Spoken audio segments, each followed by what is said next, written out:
Madam Josephine. Okay, thank you for the opportunity and for the support over the years. I mean, your work has been, I think your work has also been a form of inspiration to a lot of us. Your work with Project Alert and of course the work of your late husband as well. I often say this every time I have the opportunity to do so.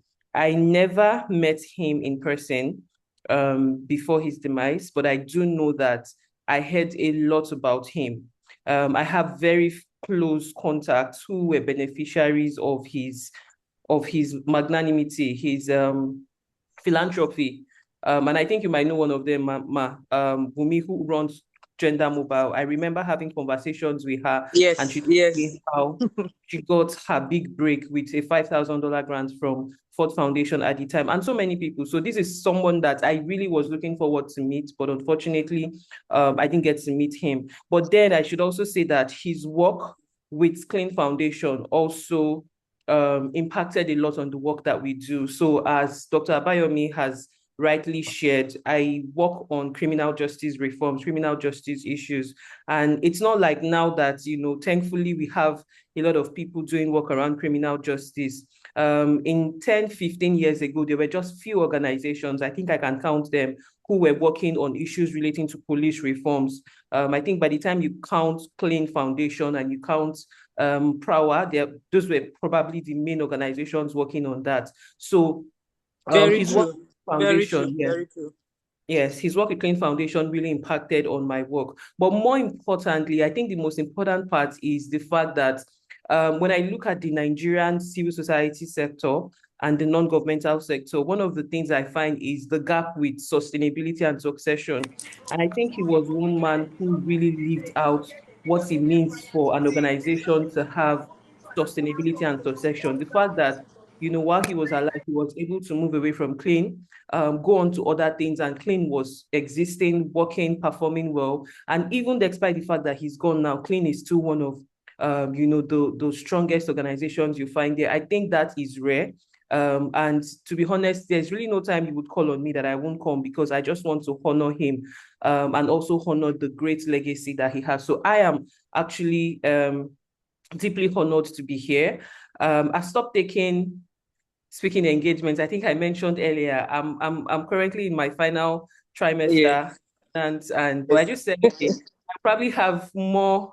It will probably be harder for me later in the year, so it's better I just take this now Thank before. you. Yes, Thank you. yes. So that's why I'm here, and thank you to everybody on the call. I think we have a good number. We have about 19 of us, so I'll just go right into it. This is Women's Month. We all know that, and this is a month where, I mean, I think women should be celebrated every day. People always argue that women have lots of days and all of that, but I mean, by virtue of the fact that we give life, and there's just a lot that comes with being a woman. I think women should be celebrated every day. But then March is the month that is earmarked towards celebrating women across the world.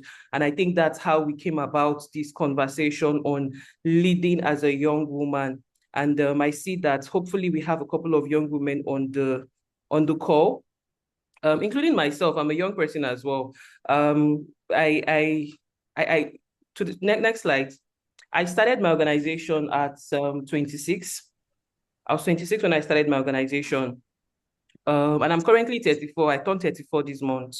And I think so perhaps I'm still within that young woman age bracket. I'm not 50, I'm not 60 yet.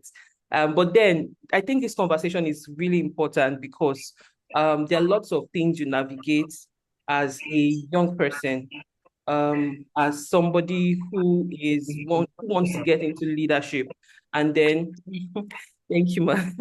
Yeah, so there's a lot of things you navigate as someone who wants to go into leadership, and especially when you live in a world, not just in a country, but in a world that it looks as if a lot of things just come across to you, like they want to stop you from going ahead in your journey. So these are the objectives based on what was shared with me by the foundation. We want to look at leadership journey, what it means to lead as a young woman, the challenges young women face when stepping into leadership roles, practical insight and advice for the next generation of female leaders.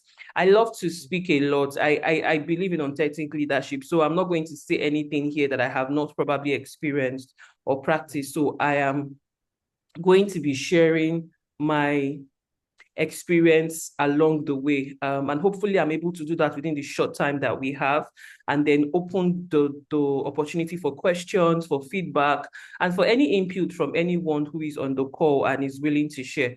So yes, Dr. Abayomi did read my bio. And I think it was a bit of an overview of the work that I do, but I'll just say a couple of things. Prior to starting Co Behind Bars Africa in 2018, I did not have any experience working in the non-profit sector, in the non-governmental sector. In fact, I had no idea, how it works. My background is in law, and I've practiced as a lawyer for, I think, about 4 or 5 years. And as a lawyer, I saw a gap within the justice system, and I felt that there was more that I could do. I had a couple of experience handling some criminal cases. I had a couple of experience doing pro bono work. So when I came into the organization, or when I started the organization, I really just wanted to see how I could do more in terms of providing legal access to people who don't have access to justice. I didn't know so many things. I think the only experience I had, like I said, I had worked in a law firm. I had worked as a volunteer, but the most important thing was I saw a major problem. I saw a major gap, and I wanted to address it. And so coming into this space, I think building my organization over the past 8 years, one of the things that has made the difference for me is the quality of knowledge that I have gotten, knowledge that I've gotten from fellowships, from trainings. But I would say most importantly, this kind of knowledge that you get from people who are willing to share practical insight and practical experience.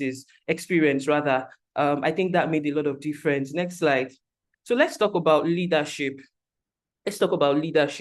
Oftentimes, when we think of a place like our country, Nigeria, we say the problem of Nigeria is leadership. It's very easy. Oh, Nigeria is a very great country. We have human resources, but the problem is leadership. So what is leadership? There's a lot of definition we can look into for leadership.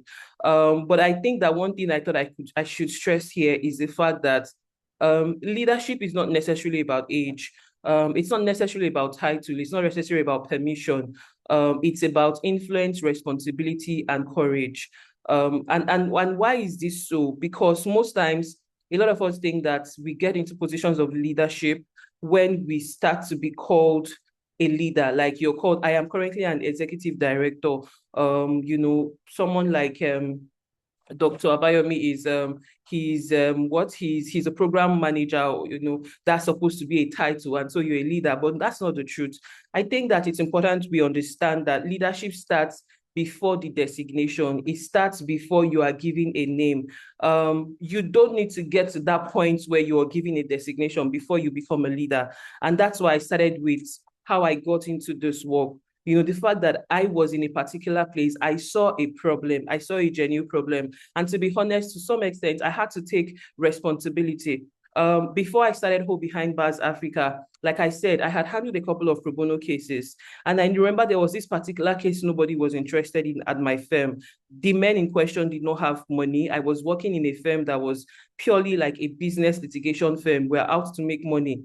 And then they needed somebody that would provide these free legal services to these young men. And I had to step in. At the time, I was barely 3 years post-call. I think 2014, that's when the case came up. So I was called to bar in 2013. So actually, I took up the case a year after my call to bar, alongside one of the seniors at the firm. And that, for me, I realized that was a bit of the beginning of my leadership journey in the work that I do. For some of us, we might probably still be in school, we might probably still be maybe at the university, or still trying to hone our skills. And you're thinking of, oh, by the time I become a leader. But I want you to understand that wherever you are today, you can actually begin to assume that poster of leadership. Now, that's what helps you to begin to see how to prepare yourself for what is ahead. It helps you to begin to take responsibility. It comes in the little things. It helps you to begin to see yourself as an influencer of some sort. So even though you don't have a particular group of people that you are leading, you do know that I need to prepare myself because I'm going to some place that people will begin to look up to me, and I am supposed to provide that leadership for the people that look up to me. And so I think the key word for me here is, okay, like the story I told earlier about seeing challenges that, they do not see what others see. They see challenges and turn them into gold mines. For me, the challenge I saw was the challenge of access to justice.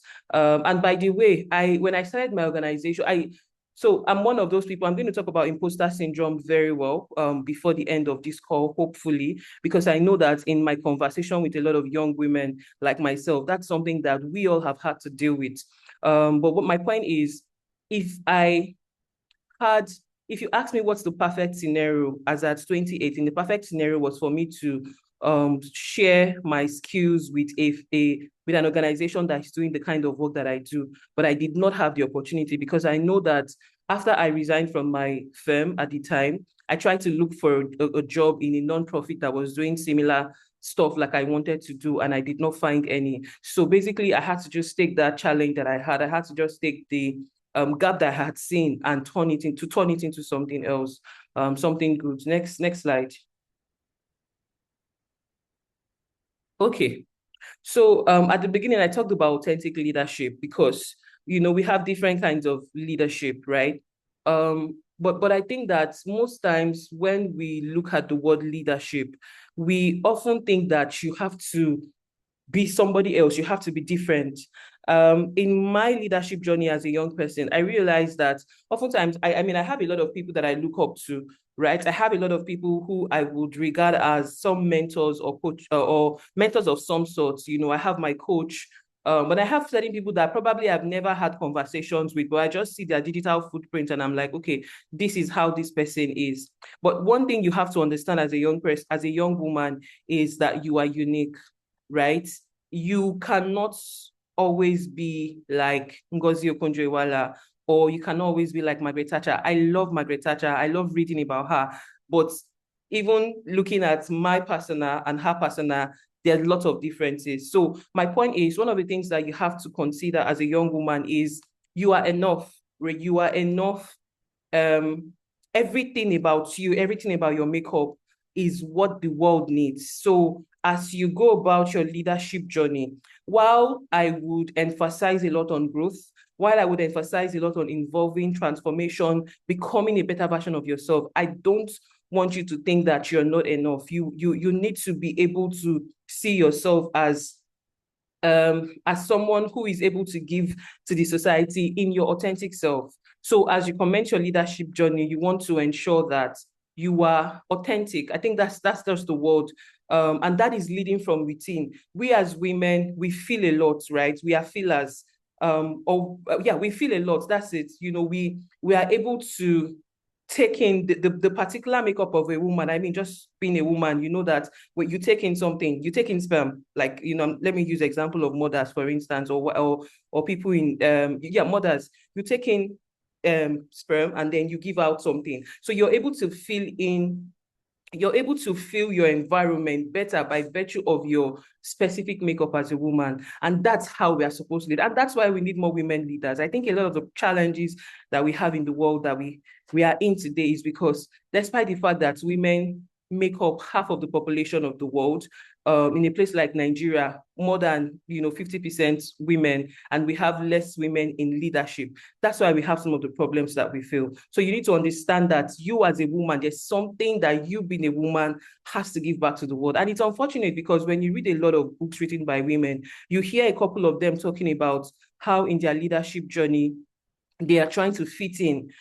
I saw a picture the other day of a woman who works with the Trump administration, who literally, I mean, before coming into the Trump administration, she's a woman, like, dresses like a woman, she's all pomp and pageantry, and then she gets in and she has to wear suits, trying to fit in. And I'm like, oh, okay, so what is wrong with me showing up in my red jacket or in my red stilettos? Why do I have to look like a man to be accepted? But unfortunately, that's the world that we live in. And so just to summarize my point on authentic leadership is um, looking beyond what the world wants to hear to ensuring that you are yourself. Your lived experience is an asset. I talk about my lived experience a lot.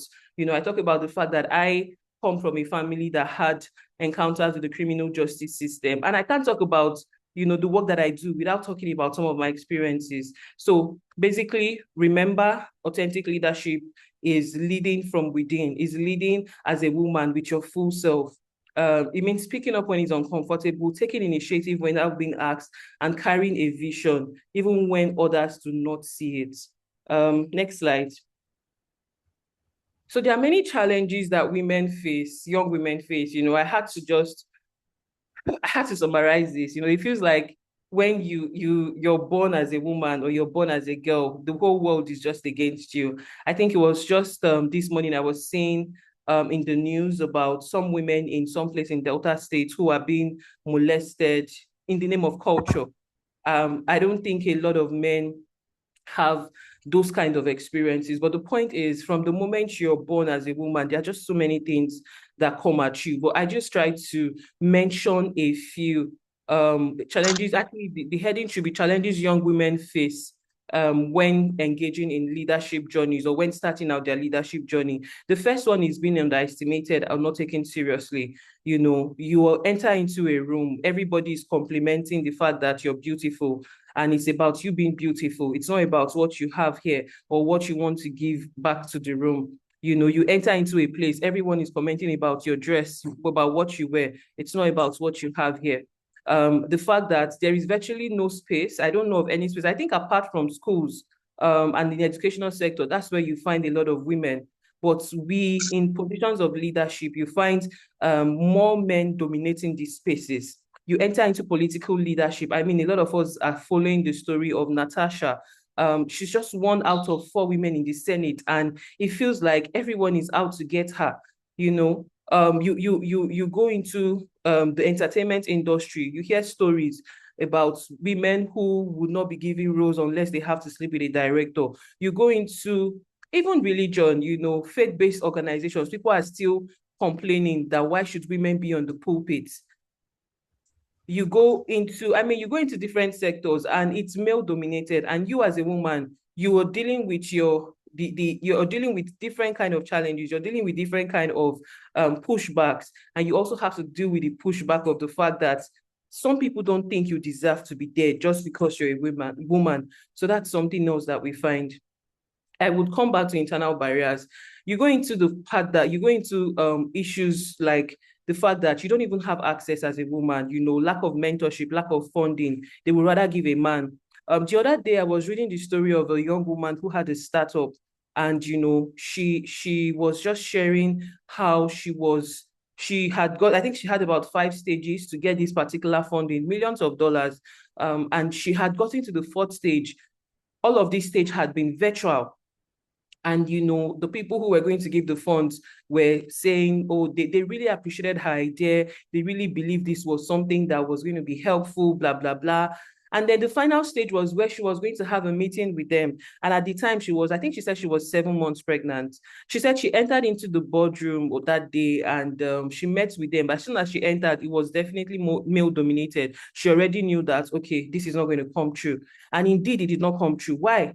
They are concerned that because she's pregnant, she's going to have a baby very soon. She would not probably take the work serious, or whatever the reason is. So, we have those kind of challenges as women.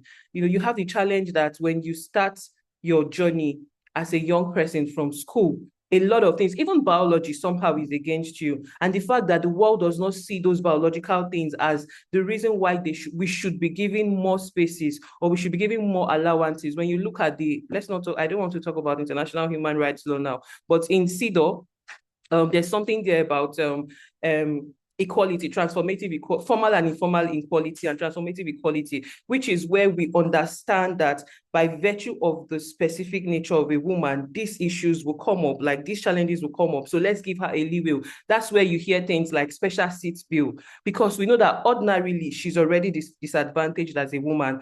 So because of that, we're going to give opportunities like the special seats bill. So my point is, there are a lot of all these external barriers. There are cultural and environmental barriers as well. As a woman, once you start turning 30, everybody says what? Like your biological age is ticking. You might not be able to have kids. Everybody expects you to get married. I mean, it's just a whole lot. But we can talk a lot about all these external challenges. I think a lot of us know it, but I want to stay with the internal barrier. I just mentioned a few here: self-doubt, imposter syndrome. By virtue of our special makeup as women, for most of us Nigerians, we grew up in families, I don't know, but maybe just when you look around you, you find that we grew up, a couple of us probably grew up in families where we are told that women are not meant to be seen. No, are not meant to be heard. They're meant to be seen. You're prepared to be a wife material. You're not supposed to be ambitious and all of that. And then you grow up, you go to school, you begin to have exposure by virtue of education, internet, and then you begin to doubt yourself.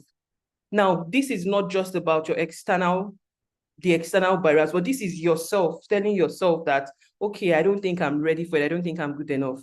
And I'm going to be very sincere and vulnerable here. I personally went through that state, and I don't think the word is even when, because I feel like along the line, as you go through the journey, you continue facing situations whereby you're like, am I really sure I can do this?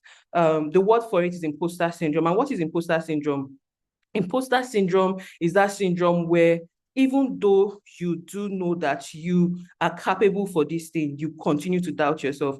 And I want to say something to the women here, because I relate or engage with men. And I find that men can be very confident even when they don't know anything.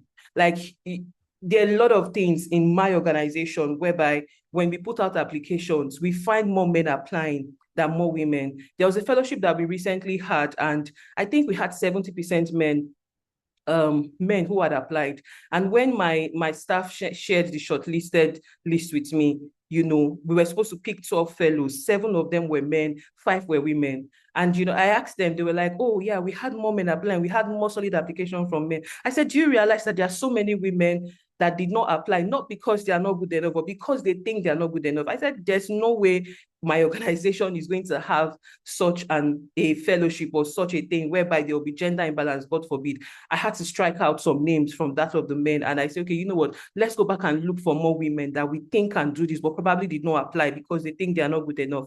Guess what? At the end of the day, after the fellowship, those women stepped up. Those women did absolutely well. That's what we find.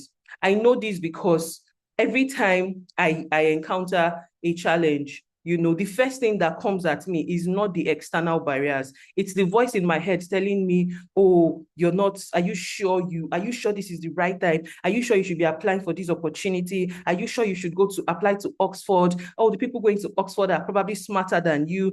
All those thoughts, and some of us probably know this, it comes at us, and we don't know how self-deprecating it is, how much it makes us lose opportunity.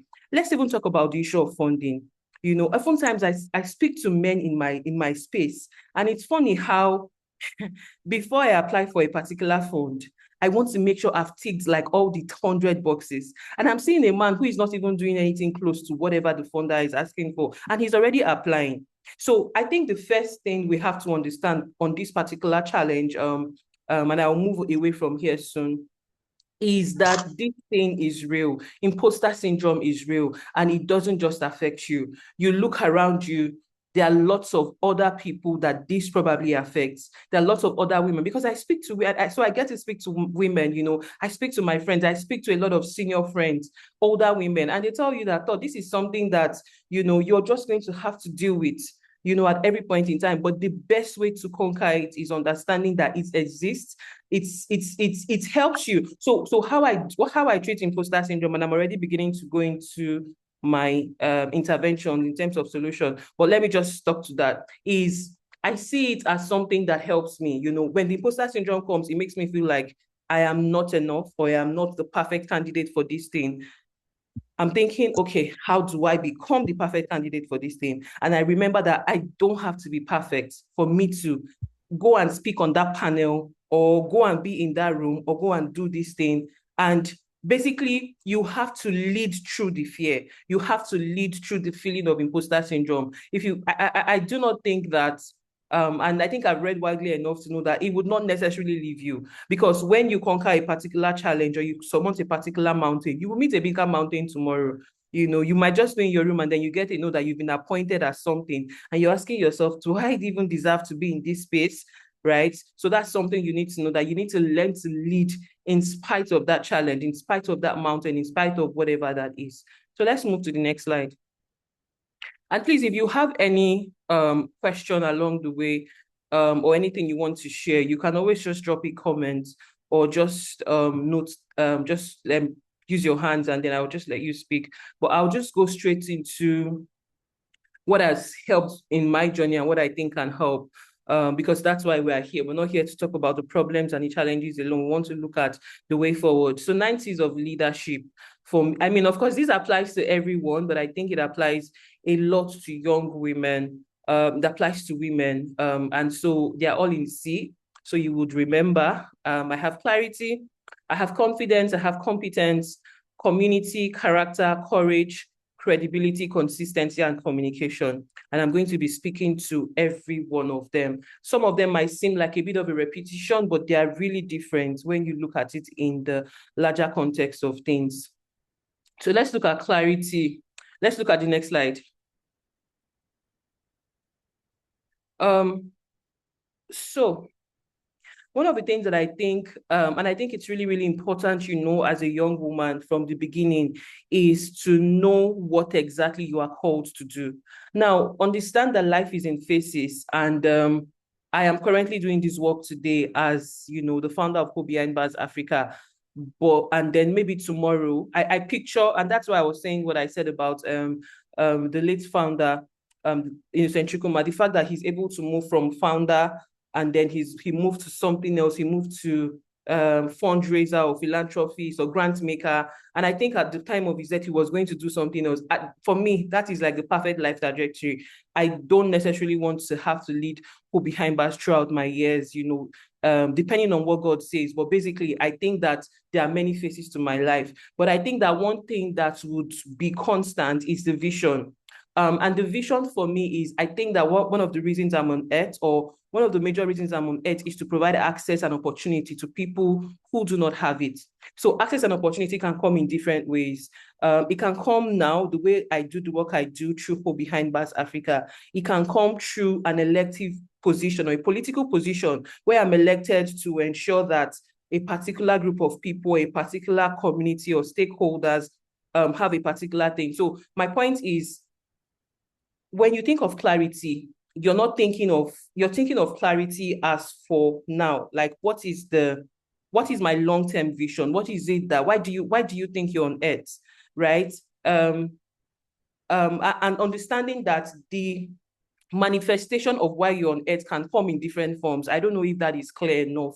So it's important that you begin to consider that. So when you even take up a job, because oftentimes when we have this kind of conversation about leadership, I should mention this, people think you're being told to go and start up your own thing. I don't think so.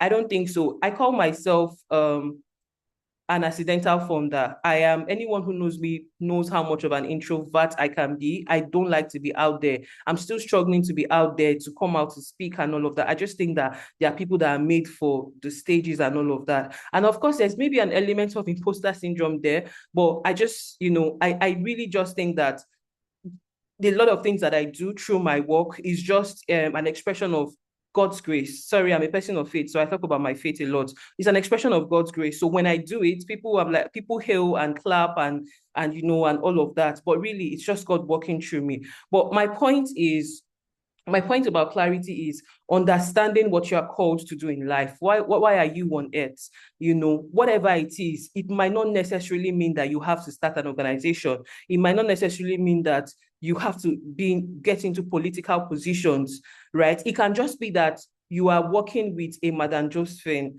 and you're supposed to help support her vision for this particular time. And so when you understand that, you know that while you are working with her, you are leading, you are a leader, you are building skills for wherever it is that you're going to go in the future. So understand that while I am here,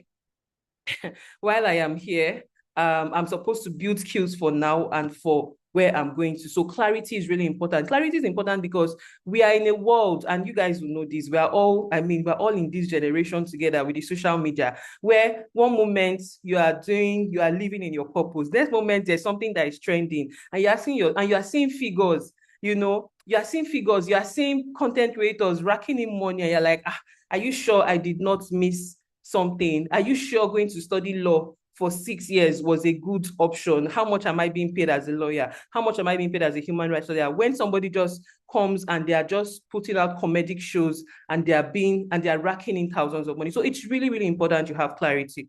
Because clarity also helps to bring priority to your life. It helps you to prioritize things. Confidence, I think I've spoken a lot about that when I talked about imposter syndrome. I think that's something we as young women need, because confidence is very visible. It's contagious. When you enter into a room, people know that you're confident, even from the way you look, even from the way your posture, from the way you speak and everything. So you want to ensure that you start building confidence. And I think that one of the things that helps to build confidence is actually competence. I find that when I'm in rooms where I don't know much about what is being spoken, I tend not to even allow my voice to be heard. But when you enter into a room and you're talking criminal justice, you're talking human rights law, I can speak. So I feel like one of the ways to address confidence, it's not necessarily about looks. I mean, we should look good as women, as young women, but it's not necessarily about, what is currently going on, where everyone is trying to enhance their look, going to take on cosmetic procedures and different things that at the end of the day, you're not even happy. But it's really about knowledge, right? It's really about when you enter a place, what is it that you can share that makes the difference in the room? I tell you, when you go for knowledge, you will get that respect, even when it doesn't feel like it, right? So building expertise, I call it building thought leadership. And you don't want to beat yourself up depending on where you are. You can start from anywhere, but just make sure that your knowledge is compounding. As you move up the ladder, as you grow up in the ladder, you will have something to share better than what you shared the last time. Next slide. Community, which is what we are doing here, I want to believe.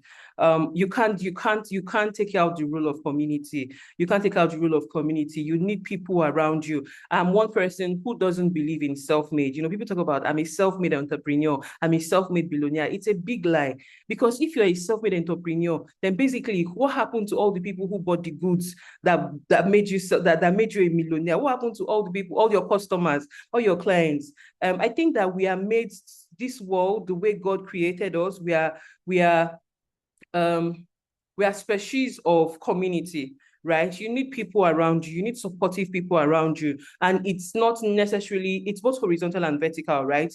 You need people that are ahead of you. You need your peers. And you need people that you're coming with. There's nobody on this call. Madam was talking about mentorship earlier. I don't think there's anybody on this call that probably cannot mentor somebody. I mean, even my 7-year-old son at home, I always tell him, when I talk to him about bullying, I try to tell him how, if he notices anybody in his class who has such traces, he should have conversations with them. They may not know better. Probably their parents don't have enough time to talk to them at home. So you need to let them see that, it pays to be kind. It doesn't pay to be a bully. So there's nobody that cannot mentor. So don't think that you have to occupy one special position in leadership for you to mentor people. So basically just having people around you, because I think that I also learn a lot from my mentees, right? I learn a lot from them as well. And then just having peers around you. One of the best things that has happened to me is having peers. I have peers, right? I have colleagues that are my friends, like we are from the same age grade. We probably run our organizations. I talked about Wumi earlier, but I also see her as a mentor, because this is someone that has more experience in the civil society space than I do. and willingly we share our challenges. If I want to rant, she's the person I'm calling, that sort of thing. You need that. You can't do this thing alone as a young woman. And then when you begin to talk to people, when you begin to find people who share the same values and ideals as you, you find that the work is not as strenuous as it seems. Because I must tell you that leadership is not easy. Like when we start talking about leadership, where you're occupying a position, right? When you decide to be a leader, basically you're taking a stand that, okay, this is what I want to do, right? The world is not going to clap for you immediately. The world will probably clap for you when they see that, when they see the pomp and pageantry. But a lot of leadership is actually happening behind the scene. There are the days where you will cry. There are the days where you wake up and you're like, okay, why did I even start to do this? I could be doing something else with my life. That's where community comes in. And as women, you don't want to joke with community. You want to see how you can get a lot of strength from community. Character, I think we cannot even underestimate that, the importance of integrity, the importance of reputation. The good book says, the Holy Book says, a good name is better than riches. So you want to do everything as you can to ensure that your name is protected. Courage. I think courage is very close to confidence. That we spoke about confidence earlier, but courage means there are certain times that you have to actually take risk. There are certain times that you need to have difficult conversations. And I mean, there's not much time for me to share certain things I had to do at certain points, but I'm going to share one quick one. When I resigned, when I was leaving my job, the initial job that I had, the law firm job, I already knew at the time that I wanted to go into I wanted to do a different kind of law. I wanted to do, at the time, I saw it as public interest law. I want to see what I can do to provide access to justice to people. I needed to move from Lagos to Abuja then, because I was working in a law firm in Abuja. And I recall somebody just reached out to me and said, oh, there's an opening in a particular law firm. Maybe I'll be interested. And I said, okay, you know what, let me just apply and see what happens. I went through the interview process, 5 stages of the interview. And the money was good. The opportunity was good. It was a firm that had an office in Lagos and in Abuja. So basically, even if I was going to relocate, the opportunity was there for me to work in Abuja. And I recall that, I was looking forward to this job because for me, I felt, okay, by the time I get to Abuja, before I eventually find something to do in the development space or whatever, I can hold on to this job. And then I got my offer letter. The offer letter came after months of the interview. And I remember seeing that offer letter, and immediately I saw the offer letter, like, I just lost my peace, it's never happened before. I lost my peace and I checked my mind, and it just came to me like, you can't accept this job. It was one of the hardest decisions because, like I said, it was a good firm. The pay was going to be good. It was something that I could have accepted and said, okay, you know what, I'll just work there for 1 year. And after 1 year, I would go into development space. But long story cut short, I had to take a major risk. For the first time, I didn't even know there was something called reject, like you could write an email rejecting an offer. But I just wrote an email rejecting the offer. And that was it. It's till date, I look back and I'm like, what if I had taken this job, the money was good and I had gotten in and I had gotten so comfortable, probably I would have stayed longer in getting into my purpose, the work that I do with Hope Behind Bars Africa. This is just a personal example. There are probably other examples that you can think of when you think of courage, when you think of taking risks. I couldn't tell anybody. I just knew in my mind that, okay, this is something I needed to do, because I knew that if I tell people, they would not really understand. I think I just told my fiancé, who eventually became my husband at the time. So you want to think about that. You want to think about how to also own difficult conversations under courage. Let's go back to community before I move to the next slide. Wow, I think I'm running out of time, but I'll just try and speak to community. I said something about surrounding yourself with supportive and diverse voices. As women, I think I need to talk about the place of your significant other. Now, I don't know if everybody would agree with this, but I personally don't think that every one of us are meant to. I mean, I think marriage is really great, but I don't fall into that school of thought that if you are not married, you cannot have purpose. No. So this is not necessarily about saying, oh, you must have a spouse or something. I mean, we always talk about how a broken engagement is better than a dangerous marriage or whatever. So this is not necessarily to say every one of us must go into the institution of marriage. If you're going to go, you need to understand the implications. But I think you also need to understand as a young woman that the place of your significant other can actually make or mar you. So when you're making the decision, it cannot be taken lightly. It cannot be taken if you are going to make the decision, not when. I don't know, I just try to get that out. If you believe that there's something in your life, there's something, if you believe that marriage is part of your journey, right? You want to make sure that you are not making this decision based on fickle things. Tall, dark, and handsome, great. But what happens if you end up being the more ambitious one or the richer one? Is this person going to support you? Because guess what? You can have all the whole supportive community in the world, mentors, teachers, coaches, mentees, whatever. If you're living with a spouse that is your enemy, there's really a limit to the kind of leadership or how far you can go in leading.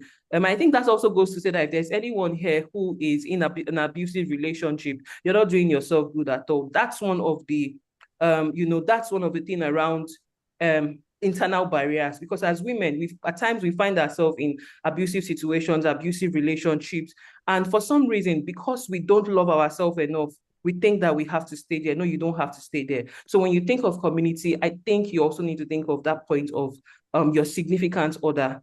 Next slide. The last set of trees would be credibility, consistency, communication.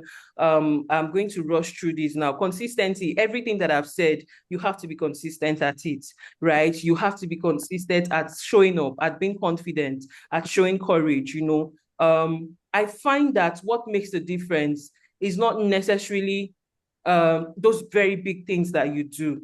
It's those very small things that you do every day. It's a kind of compound interest. So you want to find that, let people see you as a consistent person. Oh, what is this issue? Call Rita. What is this issue? Oh, anything relating to gender-based violence, call this person. Just let people see that this is someone that always shows up for something. Let people know you with something, not that you're trying to be everywhere, right? And then communication.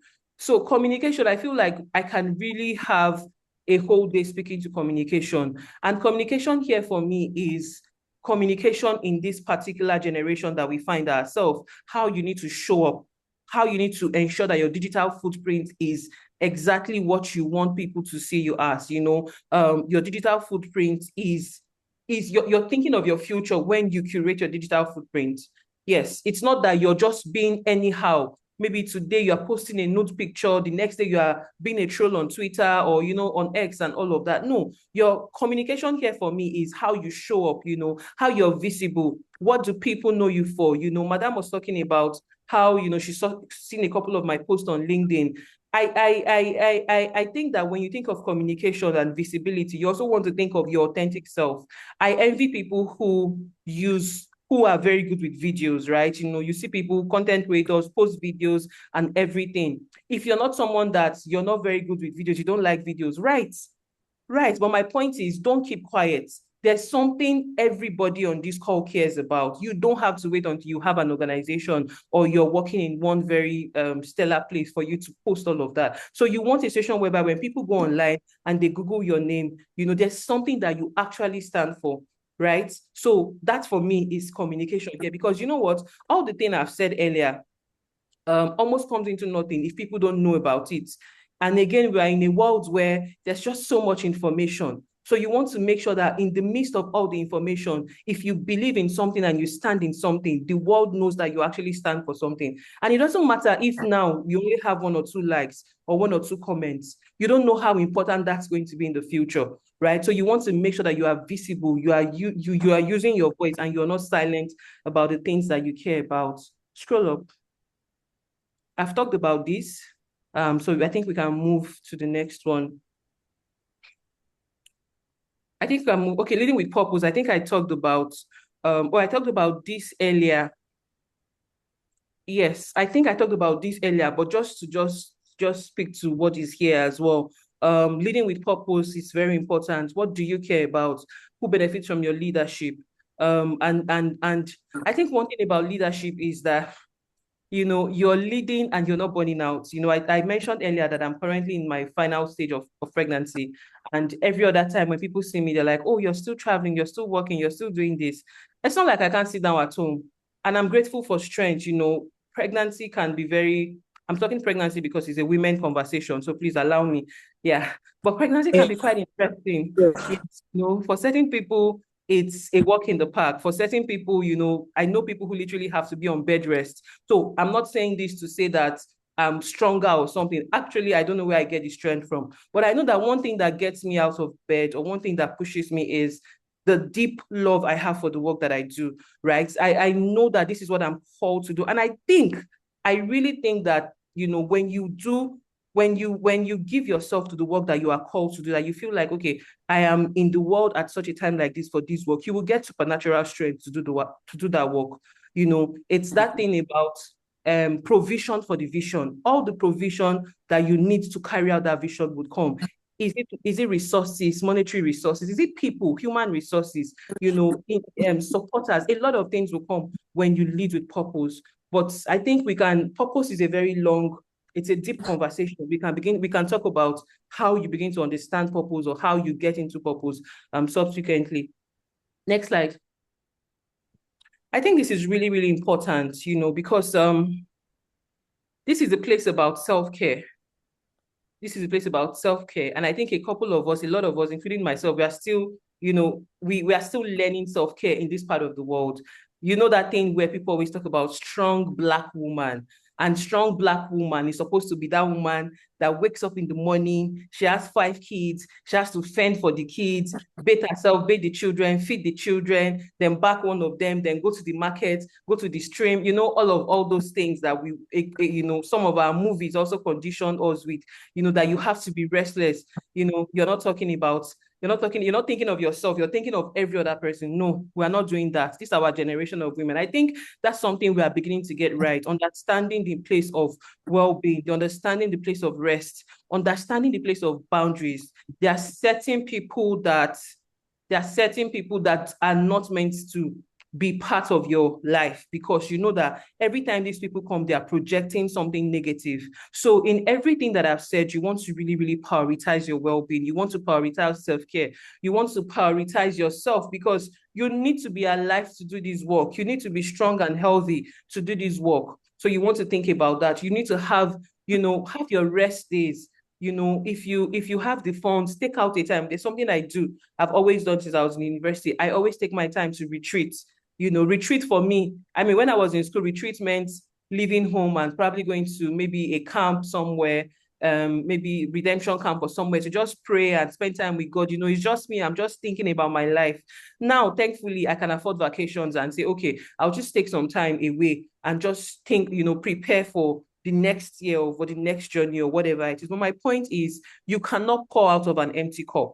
There's a particular legal term I like.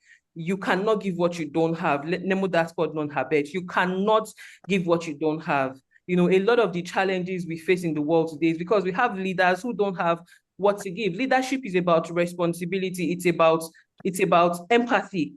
So the reason why we are having wars here, people are killing themselves, is because we have leaders who are not empathetic. They don't have it in them. So you don't expect them to be making decisions that would affect the common man or the average man. So you want to prioritize your well-being as a woman, mental well-being, physical well-being, even spiritual well-being. It's as a woman, you lead with your total self, with your whole self. Everything around you. You want to ensure that, because again, like I said, you cannot pour from an empty cup. I think the next slide. Okay, just a few words. And like I said, we don't have a lot of time. So, but these were some things that I just thought about. I think has made a difference for me in my work. Be more collaborative than competitive. One of the statements you will never hear me say is things like women are the enemies of themselves.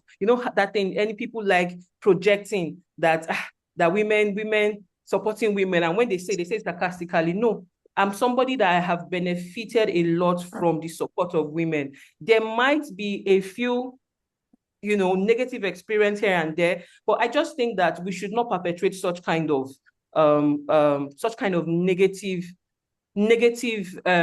conversations. Yeah, because it just does no one no good. No matter how bad our experiences might have been with other women, I'm sure there's at least one woman that has supported you, if not anyone, your mother, right? So I think that as young people, we want to be more collaborative than competitive, and that has helped me. I look at the work that I do. A lot of my peers also do similar work relating to criminal justice, and it's just been better learning to collaborate than compete. And then, of course, using technology and innovation intentionally. You cannot overestimate that part. That's why you're a young woman, right? The things that you know today, there are certain other people that you don't expect them to have the kind of strength that you have to even think of, innovative ideas. So you want to ensure that in everything that you do, you're incorporating what is like 21st century best practices into what you do. And then challenging systems. When you start out your work, or when you start out whatever it is you're doing, you're initially thinking of the low-hanging fruits. But what will ultimately create a change is things that are predominantly system changing. So let me give a very good example.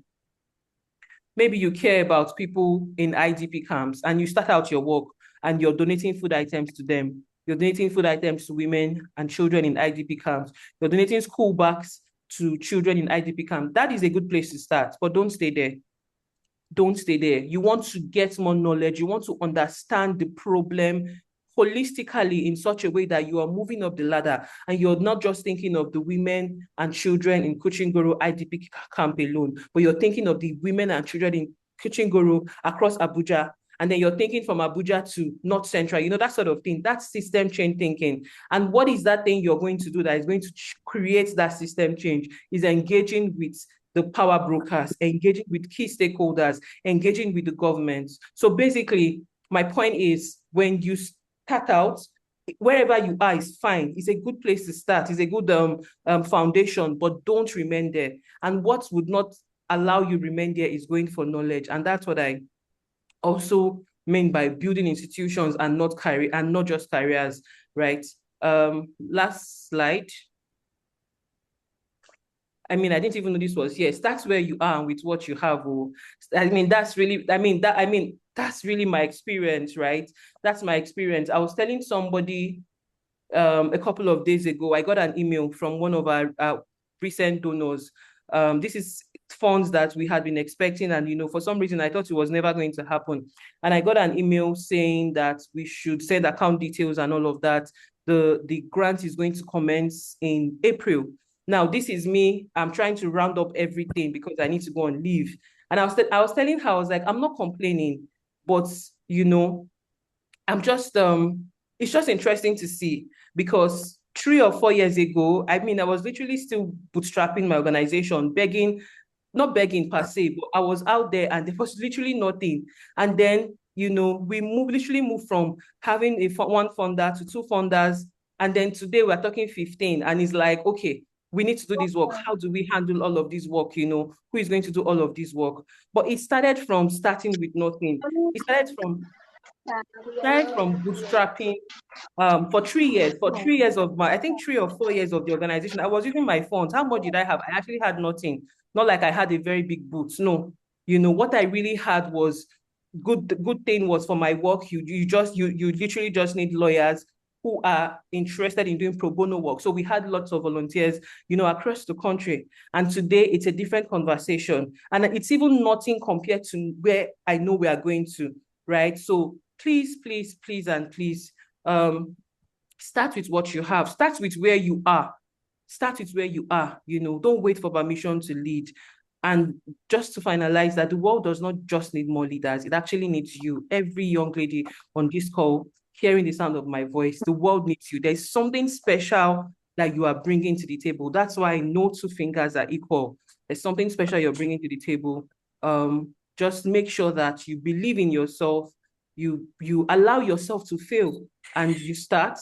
And I wish us good success as we continue. Thank you. So I don't know if you have any questions, any contributions, wow, whatever. wow. Please, can we all type the Thank you, love you, emojis and everything. Thank you. Funke, when I joined, I thought I would just introduce Dr. Abayomi, introduce you, and then go away. But somehow you just caught me, and I've just been sitting here listening to you every step of the way. Funke is Thank like, it's my life story you're telling. If you go and read the chat, you see all the agreements. It's like you you. were there in 1997, 1998, Wow. 1999 when I started. I went on show you that the story is the same. We may be different, but the story is the same.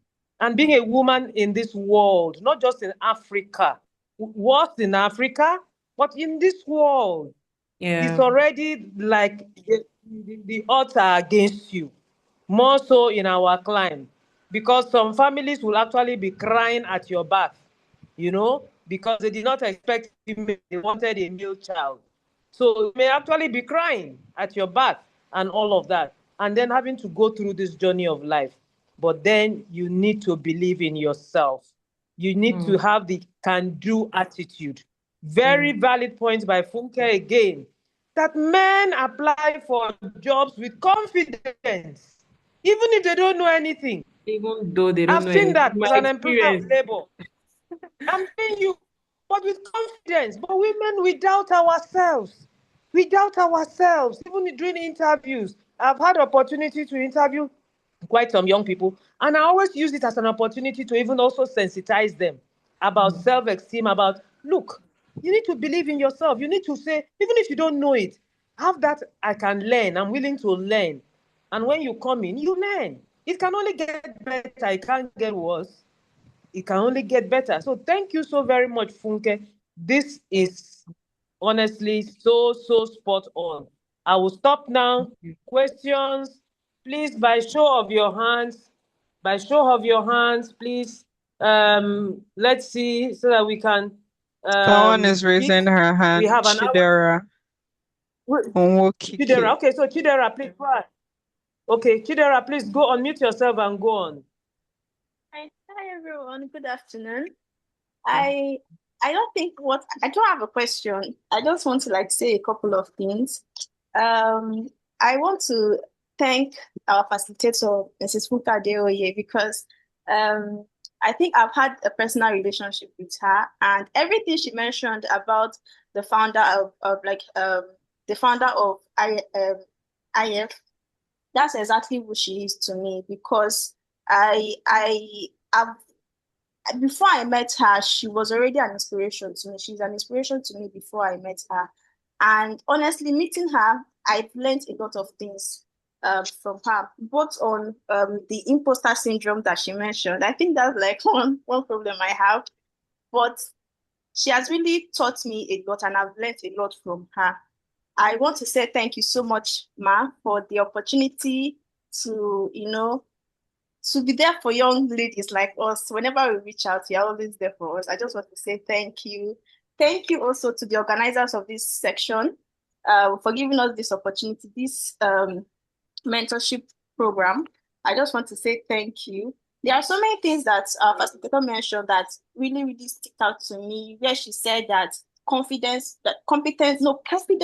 comes from competence. I think I have a thing to say about that, because when I'm in a place where they're having conversations, I notice that I speak more when I am knowledgeable about something. And if I don't know anything about that, I just stay on my own. And it makes me to, okay, even those things that are not my niche, that I consider not my niche, I try to even learn about them so that I can have one or two things to say about it. Whether maybe I might not be saying it the way they are saying, but at least I have an idea. And that's like what I want to say. I just want to say thank you in general. And also I meant Mrs. Josephine, you mentioned that there is a WhatsApp group. I don't know if there is a way we can actually join that group, because I'm not part of that group. I would like to join. Yeah. Thank you.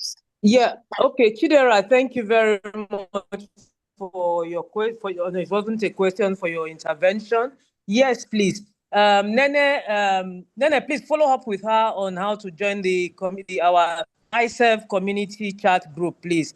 It's a chat group that we set up to take this discussion forward. What are your concerns? What are your fears? What can we do? If there are programs to expose you to, we also, we keep learning. Like Funke said, A mentor can learn from a mentee, and a mentee, of course, learns from the mentor. No one has exclusive knowledge, exclusive power or whatever of knowledge. We all keep learning, and we learn till the day Almighty God calls us. So Chidera and Nene, please follow up with Chidera to guide her on joining the WhatsApp chat group. Thank you. Somebody else? Chidera, put your hands down, please. Thank you.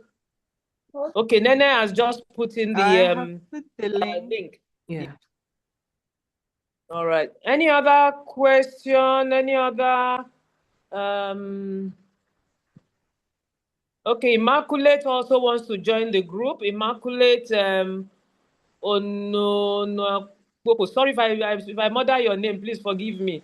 The link is right there, which has been shared. So send a request there and you'll be accepted. And then we take it up from there, you know. Yeah, I'll stop. Oh yeah, Abayomi over. Who else is there before we wrap up? All right, thank you very much, man. Thank you so much, Ms. Funke. Thank you very much. That was a very wonderful session. I must confess, I learned a lot, most especially about the uniqueness of leadership. Yeah. You know, when you mentioned that being a leader is being unique and being authentic. Thank you so much. And Thank you. I also want to believe that many of our ladies that are also here also learned a lot. I don't know if we still have any other question or any comment from anywhere.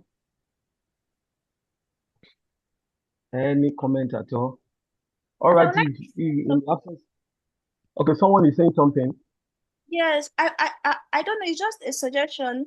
When our facilitator was saying something, she mentioned about purpose, and she said that that's like a different section on its own. I don't know if it's possible for the organizers. Maybe we can have a section with her on purpose. I don't know if that's possible, but we really appreciate that. Thank you. Oh, okay, we'll put that as part of our program and we'll get back to you. And I think you were the one that said thank you you. join. Yeah. Abayami, can I quickly step in there again? Okay, ma'am. Yes. Another thing we do on the community chat group, dear young people, is we also encourage one-on-one mentoring. Do you understand? So if you please, when you join the group, let us know, oh, this particular, on that group, we have mentors and mentees, and we have another platform for mentors only. So one of the things our mentors have agreed to do is that if there is any one of you, or two of you, or three of you, so I particularly love this lady Funke, oh, I particularly love this lady Simbiat, or I particularly love this man Michael, and I want to be mentored by them. We can link you for one-on-one mentoring, and we structure it in such a way that, okay, maybe, you have 2-3 week session with a mentor or something. Recognize also that they are also busy. They are young people who are also trying to survive. Early this year, Funke did not share this. One of the first things I saw from Funke this January, and I laughed and I encouraged her, was that she chopped breakfast early this year. On the 4th of January. She chopped breakfast, and we all know what chopping breakfast means. Yeah. She got a turn down. She got rejected on a proposal she sent out. Very frustrating. I am in that sector. I know the feeling. A lot of us here are in that sector. And then January, for that matter, coming in with a lot of hopes. And then these hopes are dashed.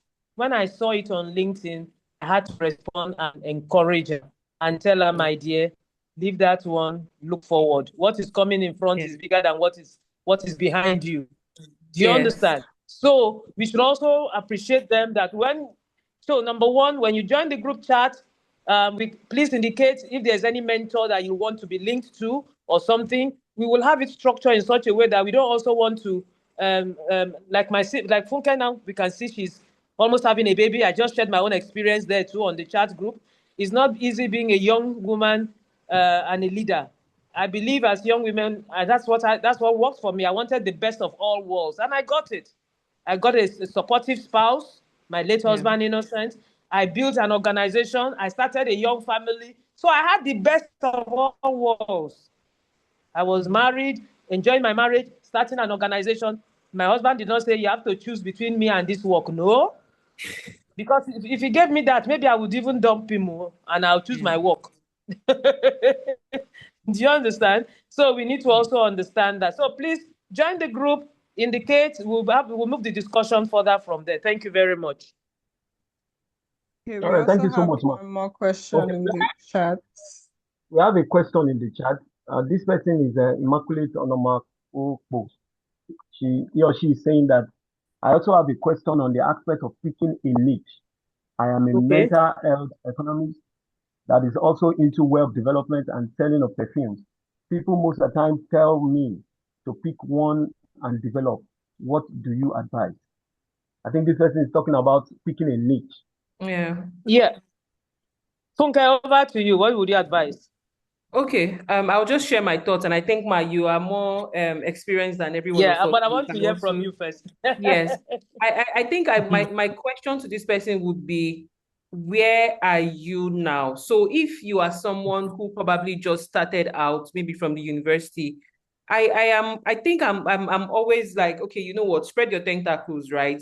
Get as much experience from different things. From what she's saying, she's selling perfume, so probably that one helps with funds. Maybe it's like a business that you're using to get funds.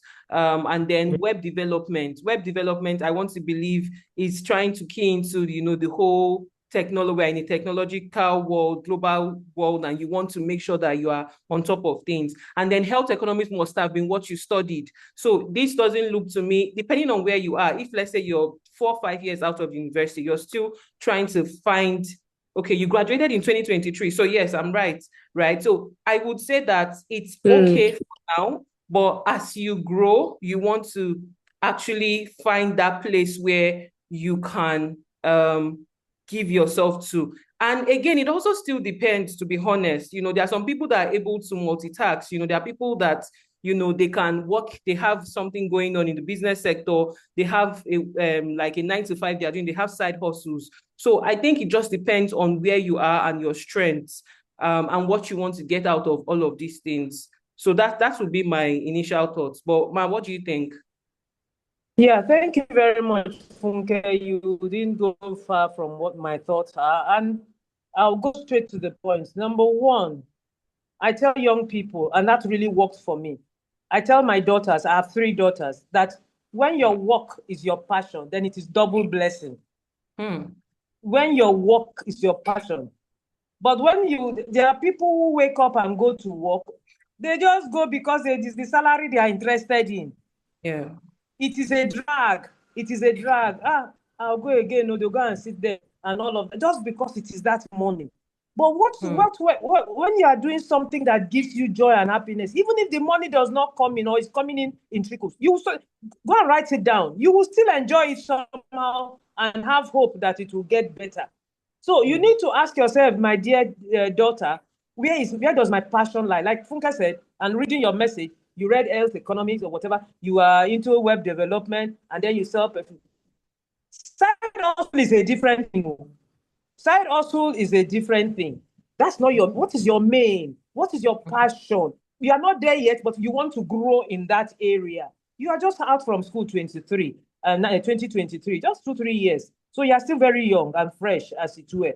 So this is the time to actually identify where your passion lies. I also understand that we are looking for money to put food on the table. That is a different thing. Because you may have a job that gives you money, but every day you're having headache and having hypertension. So you need to ask yourself those basic questions, all right? Thank you. Okay, thank you very much. So over to you and me to wrap this up. All right, thank you very much, ma. Chidera, can she have someone's? Abayomi, 1 minute, please. 1 minute. Same Chidera said, can I have someone's number? I can't join at the moment. Nene, please share the phone number for ICCEF and our email or whatever. Please, can you share that, please? Thank you. Abayomi, over to you to wrap up, please, and close. All right, ma. Thank you very much, ma. To say thank you to you. Thank you for joining for the wonderful section. And also, we like to appreciate each and every one of us that were part of this session. Thank you so much. And also, please let's have it out of our mind that this is a monthly mentorship section that we usually have every month. So the next one will be coming up next month. And we'll also be inviting each and every one of us. Please, let's make it a date. Thank you so much. I don't know if you still have any question or anything from anywhere, any comments, as we call it a day. Yes, a quick one. I want to, Funke, we were Okay, at the please. mentors meeting last year where we decided that we should start paying for it, but it is still free. So please, we are still doing it free of. Funke, can you Yes. remember? Yes, ma'am. Yes, yes. But we still decided that let's keep doing it free and get more people in. ICCEF is not about making money, not that we don't need money, but it's not about making money. It's about impacting the lives of young people. So those of you that are here, spread the message, spread the word. This is a free monthly mentoring session that takes place, I think, last Friday or third Friday. The flyers always come out, and so just look out, follow us on Instagram, follow us on Facebook, LinkedIn, Twitter, all of that, and then you get more information. Thank you. Thank you. Abayomi, no talking again by me. Thank you. I think let me just say All thank right, you ma'am. once again, Ma. Thank you for the invitation. Thank you, Abayomi and Nene, for I know we had some conversations and all of that. Thank you. And thank you to everyone for listening as well. Group picture, group picture, group All right, picture. Okay. Okay, Please, can we on our this thing? Yes, can we all put it on? Please, Nene, please, can I'm you help us with that? doing my own self. Please just on your video. Okay. I'm looking for my own. No, you push it. Okay, I'm on now.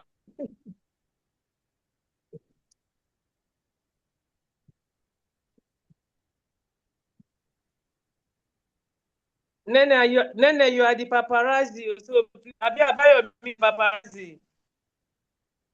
Nene will do that. Please, can we I will get also do that for pictures? my. Nene, please Okay, go ahead. then. I'm taking it. Okay. Everyone, Chiwendu, Q, Celine, seeing names here. Chigenebe, Godfrey, Omotola, Nsini, Immaculate on your this thing now. Chidera on your video. Chiwendu on your video. Joy, please on your video. Let's capture your face. Thank you. Rita, thank you very much. Okay. So I think we can wrap up now. All right, thank you so much. See you next month. Next month, we'll also be having a mentorship class like this. Thank you so much. Thank you. Thank you. Bye-bye, everyone. Bye-bye. Bye-bye. Bye. Bye-bye. Bye-bye. Bye-bye.